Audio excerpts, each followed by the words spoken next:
Ranger John's voice rises above the squabble of seagulls. "Wriggle if you want to live."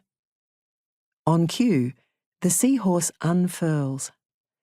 Caught in autumn sunlight, he's a restless brown lifeline in my palm, his knobbly exoskeleton surprisingly hard. He headbutts me once, twice, but his attack is only a tickle on my salty skin. John and his team shuffle across the sand, mindful of their steps as they squint into an enormous kelp-encrusted net, searching for any other seahorses that might have used it to make their unlikely homes. The curly creatures must be relocated so that any frayed fibres can be repaired. After all, the net's main purpose is to protect humans. The official name of this curve of water where I swim each morning is Shark Beach. Notice that, Pete? So casual, where I swim each morning. The gulls hover, greedy opportunists on the lookout for any wriggler that could be brunch. There are perils aplenty for seahorses, and the loss of native habitat, grass beds and algae, has led to this local species being declared endangered. With my right hand, I shade the mini stallion as he wriggles again. "It's okay," I whisper. "I'm here. I've got you."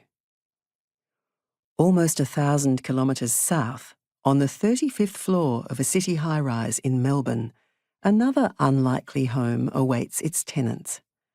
Soon, a pair of feathered predators with hooked beaks and high-vis claws will arrive. They will land on a narrow concrete ledge in the clouds to lay their eggs and raise this year's chicks. For decades they've come, despite the implications of their name. Peregrine, I found in an online dictionary, having a tendency to wander. And yes, Pete, I should have consulted a real dictionary, but even so, that definition could have been written just for me. These peregrine falcons might wander for the rest of the year, but in autumn they come home. And like the seahorses, they've chosen a man-made place. Protected only by a bank of metal louvers, the falcons will settle onto their urban scrape to nest under the gaze of a streaming webcam. Thanks to its all-seeing eye, I'll observe this year's hatchlings become fledglings, eavesdropping on their first tentative tweets and later their insistent shrieks for food. My avian pilgrims care nothing for lockdowns or borders. They will return, and I will watch, envious of their certainty about where they belong. "Come on," Ranger John calls again. "Wriggle." I landed here in Sydney 6 years ago in a welter of pain, panic, and instinct. I'd been in fight or flight mode for 12 months, longing to feel safe enough to stop, but driven to keep flying.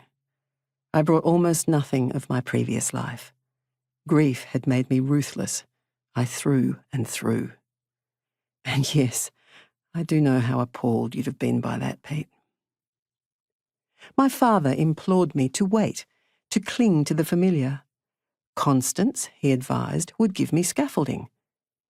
Decades ago, when his second wife, my stepmother, died in bed beside him, habits were his protection and comfort, along with a daily packet or two of cigarettes. My drug of choice was movement. Dad couldn't get through to me, and neither could friends who urged me to slow, to keep, to stay in Melbourne in my home.